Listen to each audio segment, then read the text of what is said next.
गैर झारखंडी झारखंडी भाई गए यानी यार 20% ऐड कर दी कंदे 40 तने यानी 60 40 वाला भाई गलो 60 और 60 वाला भाई गलो 40। बताओ इतना अन्याय कहीं है? ये तो भाई गलो नौकरी। अब की कर लो, अब थोड़ा सा चूंकि बहुत सारा सीनियर सिटीजन सब है मने बड़ बुजुर्ग सब है उन्हीं को जानकारी देना चाहिए कि एकर से पहले जो गवर्नमेंट हलो रघुआ के एगो जीएम लैंड के जिक्र हो, हमने तो गिदर मानुस हो जीएम लैंड मुझा ना गैर मजरुआ। अब गैर मजरुआ के माने की लगे? गैर मजरुआ यानी ओकर में कोई जे भी ग्रामीण है सामाजिक कार्य कर सकल है सामूहिक, या तो ओकर फुटबॉल के मैदान बना देते है, सरना मसना मंदिर मस्जिद के कुछ काम हो सकल है, हटे ना जीएम लैंड यानी अधिकार रहता है ग्रामीण के ऊपर। लेकिन ओकर से पहले के सरकार की कर लो वो जीएम लैंड के लैंड बैंक बना दो और लैंड बैंक बना दो यानी कोई भी कंपनी के वो मोटा राशि लेके पीछू के दरवाजा से बेच सकल। यानी झारखंड में केवल नौकरी ही नहीं लूटल जाओ, जो झारखंड के सबसे बड़ा स्रोत हमनी के जमीन हमनी के माटी वो भी लुटाए रहा। चल जो अभी सबसे ज्यादा लफड़ा तो सीओ ऑफिस में हो तो और जमीन दूसरा के चढ़ गलो, ऑनलाइन नहीं चढ़ा लो, यानी हर तरफ से। और हम बार बार बोलिए कि जब भी झारखंड राज्य अलग भेले है ये लड़ाई हलाई जमीन की, चाहे बिरसा मुंडा के आंदोलन रहे, रघुनाथ महतो के आंदोलन रहे, तिलका मांझी के आंदोलन रहे, सिद्धू कानू के आंदोलन रहे, लड़ाई हलाई जमीन के लेके कि भाई हम जमीन नहीं देबो। यह लड़ाई हलाई आज भी हम अट्टे कहबो, क्योंकि हम स्टूडेंट के बात कर लियो, अब किसान सब के बात करबो कि देखा कुछ भी भाई जीता है माँ और माटी हमने हमेशा पूजा कर ले ही है, लेकिन एक बात हमें थोड़ा सा कठोर कहबो कि मैया और मटिया ने अगर एक के चुने है तो मटिया के चुनिया क्योंकि मैया तो एक दिन मर जेतो, भले थोड़ा सुनने में कड़वा लगो कि बाबू तो की बोल लेंगे, लेकिन ये तो नियम लगो, विधि के विधान लगो। आज मोरे कायल मोरे मैया तो एक दिन मर जितो, लेकिन ये मटिया तब तक रहतो जब तक शायद ये चांद ये सूरज ये पृथ्वी रहतो। इसलिए आज ये लड़ाई सबके लगे, माटी के भी लड़ाई लगे। ये सरकार वर्तमान में रहे चाहे पूर्व में रहे, जितना भी मौका मिल रहा, जितना भी पॉलिटिकल पार्टी के झारखंड में मौका मिल रहा है सब अपन जेब भर ले। एक प्रमाण हो सुने में चर्चा में हुआ है ये के विधायक के विदेश में संपत्ति है। अरे कोयलांचल वाला लग तो बातें नहीं करिया, कोयला के कार्य से इतना कम बोलो धनबाद बोकारो के कि हमरा बुझाओ अपनी जमीन इस राज्य में कोई समस्या है एरोप्लेन के टिकट बनाते और विदेश निकल लेते। सेह खातिर देश के जो 5वां प्रधानमंत्री हल चौधरी चरण सिंह वो एगो बात बोल ले रहे कि अरे ओ किसानों एक नजर रखो खेत खलिहान पर, कि एक नजर रखो खेत खलिहान पर और दूसरी नजर रखो लाल किला के मचान पर। देश के 5वें प्रधानमंत्री माननीय चौधरी चरण सिंह ने इन बातों को कहा था। इन बातों का अर्थ क्या है? यानी वो किसान से बार बार अपील किए हैं कि आप पॉलिटिक्स को जानिए, आप राजनीति को समझिए, आप मुर्गा दारू चना में बिक जाते हैं, जबकि आज यदि सबसे ज्यादा जरूरत किसी को है पॉलिटिक्स को जानने का तो किसान का बेटा को है। उद्योगपति का क्या फर्क पड़ता है? अंबानी साहब नमस्ते लंदन की तैयारी में है। यदि इस देश में यदि कोई फिर कोरोना जैसा प्रकोप आया, हेलीकॉप्टर में चाहे एरोप्लेन में सीधा नमस्ते लंदन कर जाएंगे। यानी इस देश में अगर किसी को समस्या होगी तो किसान कामगार मजदूर को होगी। इसीलिए देश के प्रधानमंत्री ने कहा था कि एक नजर रखो लाल किला के मैदान पर और दूसरी नजर रखो खेत खलिहान पर। उनका यह तर्क था कि यदि दिल्ली यानी प्रधानमंत्री के रूप में यदि कोई कंपनी का सेवा, भले आज देश के प्रधानमंत्री बोले हो सके आप भी उनके फैन होंगे, लेकिन कुछ पल के लिए जो हमारा लॉजिक सुनने के बाद फैन गिरी 1% जरूर कम होगा। देश के प्रधानमंत्री बोले हम प्रधान सेवक है, लेकिन ये कंपनी के सेवक है। कैसे हम उदाहरण आपको दे रहे हैं, यही माननीय प्रधानमंत्री शायद जेनेवा या कहीं समझौता में गए थे पर्यावरण और जलवायु को लेकर। क्योंकि आप लोग भी पढ़े लिखे हैं, एक संपन्न क्षेत्र से है, विकसित क्षेत्र से आप लोग भी हैं, जानकारी होगा। प्रधानमंत्री किसी विदेश गए थे किसी सम्मेलन में जहां पर्यावरण और जलवायु पर चर्चा हो रहा था। वहां सबसे बड़ा समस्या आया पर्यावरण और जलवायु को दूषित करने में कार्बन डाइऑक्साइड का। अब चर्चा हुआ कि कार्बन डाइऑक्साइड, कार्बन मोनोऑक्साइड, इनको कंट्रोल कैसे करना है या फिर किन कारणों से ये उत्पन्न होता है। तो भारत में पाया गया कोयला, कि कोयला आधारित जितना भी उद्योग है उससे ही कार्बन डाइऑक्साइड होता है, उससे पानी का जल स्तर भी नीचे जाता है, गैस जो मरणशील गैस होता है वो तो पैदा होबे करता है, ओजोन परत भी छिद्र होता है। हमारे देश के माननीय प्रधानमंत्री वहां भाषण दे के आए कि हम भारत में कोयला आधारित जो कंपनी होगा, उद्योग होगा, उसको बंद कर देंगे और जैसे ही इंडिया वापस आते हैं 100 ब्लॉक बांटते हैं कोयला का, 100 ब्लॉक बांटते हैं। और उसमें से मजेदार बात, 39 को अपना बेटा को, अरे बेटा यानी डायरेक्ट नहीं होता है, गोद लिया बेटा भी होता है, यानी साफ भाषा में कोई एक अडानी नाम करके हैं, बहुत रईस व्यक्ति हैं, 39 को कोल ब्लॉक उनको बांटा गया। इसीलिए हो सके आप उनके फैन होंगे, भले आपको कोई माने किसी और विचारधारा से उत्प्रोत होकर आपको भटकाया जा रहा है, लेकिन आप किसान और कामगार परिवार से हैं। याद रखिएगा, आपका सबसे बड़ा कर्म और धर्म आपका वही बड़ा खेत है, क्योंकि दुनिया की तारीख गवाह है कि राजाओं के राज में भी जितना महत्व राजमहल का नहीं था, उससे कई ज्यादा महत्व किसान के खेत का था। इतिहास को मत भूलिएगा। इसलिए आज एक किसान के बेटे को, एक किसान घर में पैदा होने वाले छात्र को पॉलिटिक्स को जानना होगा। उन्होंने नहीं जाना, उन्होंने इंटरेस्ट नहीं जताया, इसीलिए आज ये दशा है।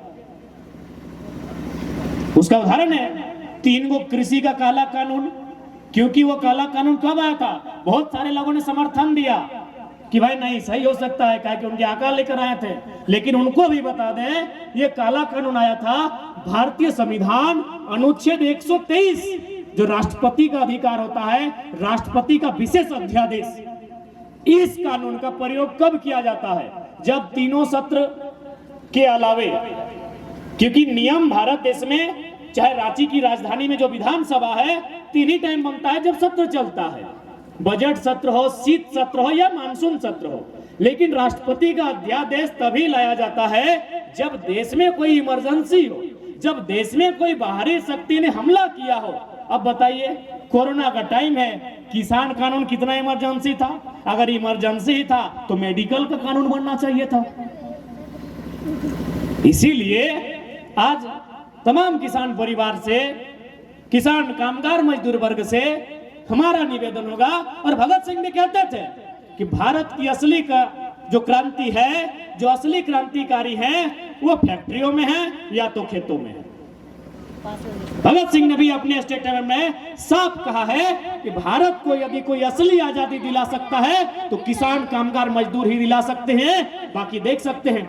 उन्होंने यही कहा था कि आजादी हम अंग्रेजों से तो छीन लेंगे, लेकिन क्या वो आजादी गांव, खेत, खरिहान, किसानों तक जाएगी या फिर 10% मुट्ठी भर अमीरों के हाथों में रहेगी? आज देख लीजिए, हजारों हजार किसानों की आत्महत्या, हजारों हजार मजदूरों की आत्महत्या साफ बता रही है कि देश की सारी आजादी 10% लोगों के हाथों में सीमित हो गई है। कारण कि बाकी जो 90% किसान लोग हैं, उन्होंने इंटरेस्ट ही नहीं जताया कि पॉलिटिक्स क्या है। अरे भाई, खेत भले हमारा ताराटाण में है, खेतवा भले हमने ताराटाण में है, लेकिन नियमवा तो सीओ के ऑफिस में बना है ना, तो कब्जा तो हुए हो ना, कखन कब्जा में हेर फेर भाई तो पता चलता। इसलिए इस घुमान में मत रहिए कि खेत, खरिहान, जंगल, बाड़ी, बाग, बगीचा ये हमारा है और हमारे सामने है, क्योंकि इसका नियम विधानसभा में तय होता है। इसके लिए कानून लोकसभा में बनती है। भाई, वहां से कभी भी छीनने का फरमान जारी हो सकता है, जैसा कि हुआ था। अब थोड़ा सा बात करते हैं 1932 कि भाई 1932 आज जो बार बार लोग रट लगा रहे हैं, बाकी हमारे मोतीदा ने आपको बहुत विस्तार से समझाया सर्वे के बारे में। अब हम ये बताना चाहेंगे कि भाई 1932 लीगल है कि नहीं। बार बार संवैधानिक कानूनी दांवपेच सामने आता है। कि ये संवैधानिक है कि नहीं। बार बार कोर्ट रिजेक्ट करने का डर लगा रहता है कि कोर्ट रिजेक्ट कर देगी। तो एक बात स्पष्ट है, देश के प्रथम गृह मंत्री सरदार वल्लभ भाई पटेल ने साफ साफ कहा था कि लोकतंत्र में यदि लोगों की मांग, एक बहुत बड़ी आबादी की मांग यदि गलत भी है तो उसे मान लेनी चाहिए। ये लोकतंत्र है। अरे भाई, लोकतंत्र का मतलब है लोगों की संख्या। लोगों की संख्या क्या डिमांड कर रही है?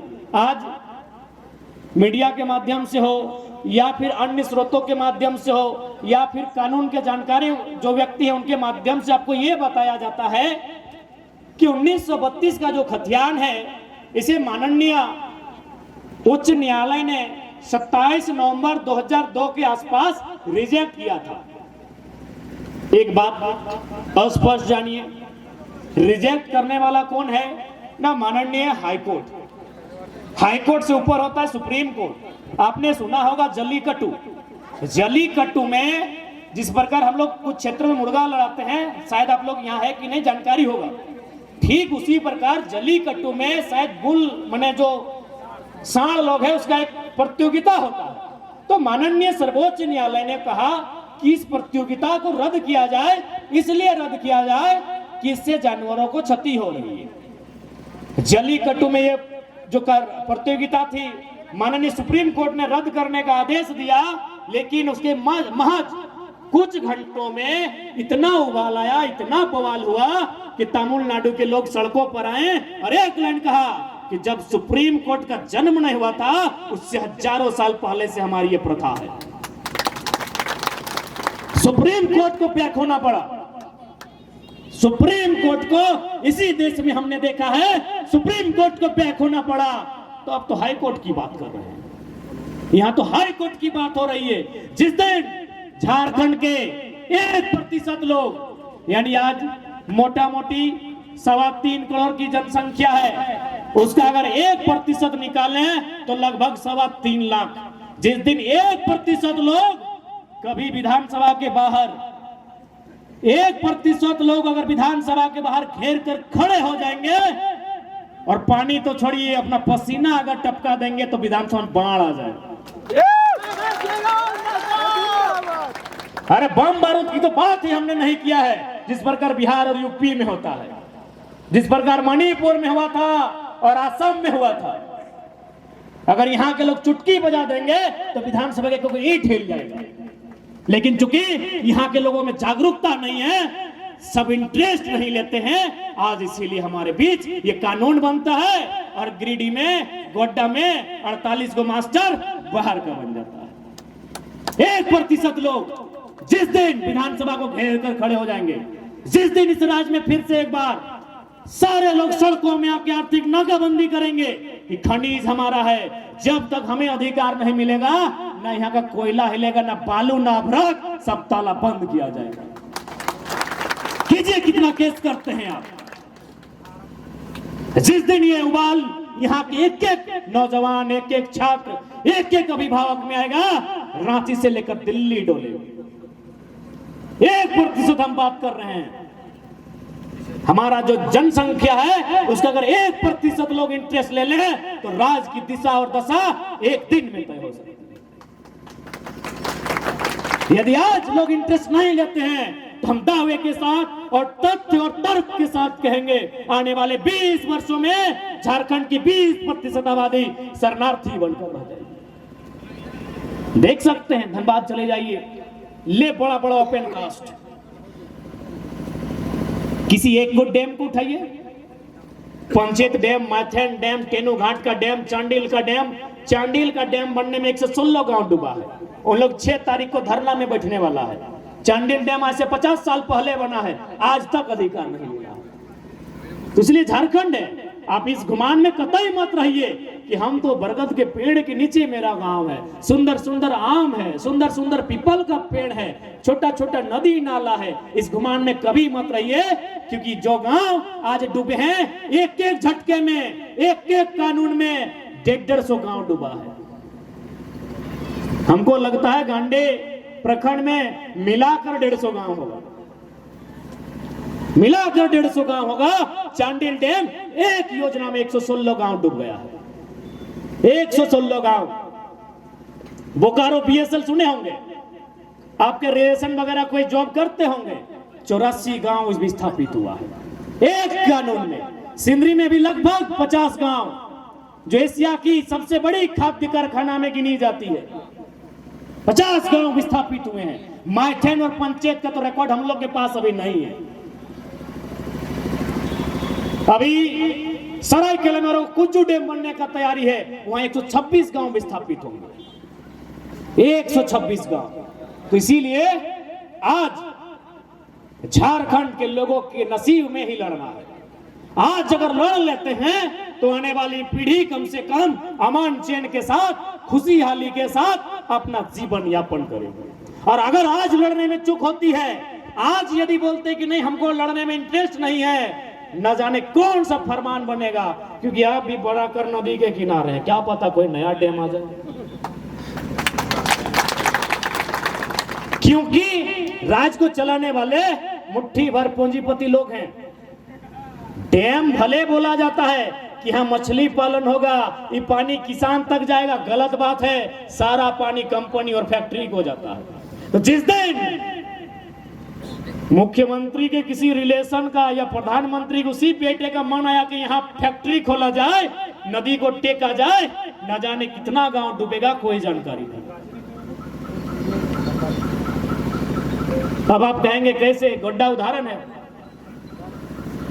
गोड्डा में अडानी प्राइवेट लिमिटेड कंपनी ने बिजली प्रोडक्शन कर रही है ना, 768 मेगावाट बिजली प्रोडक्शन हो चुका है, उसे बेचा भी जा चुका है।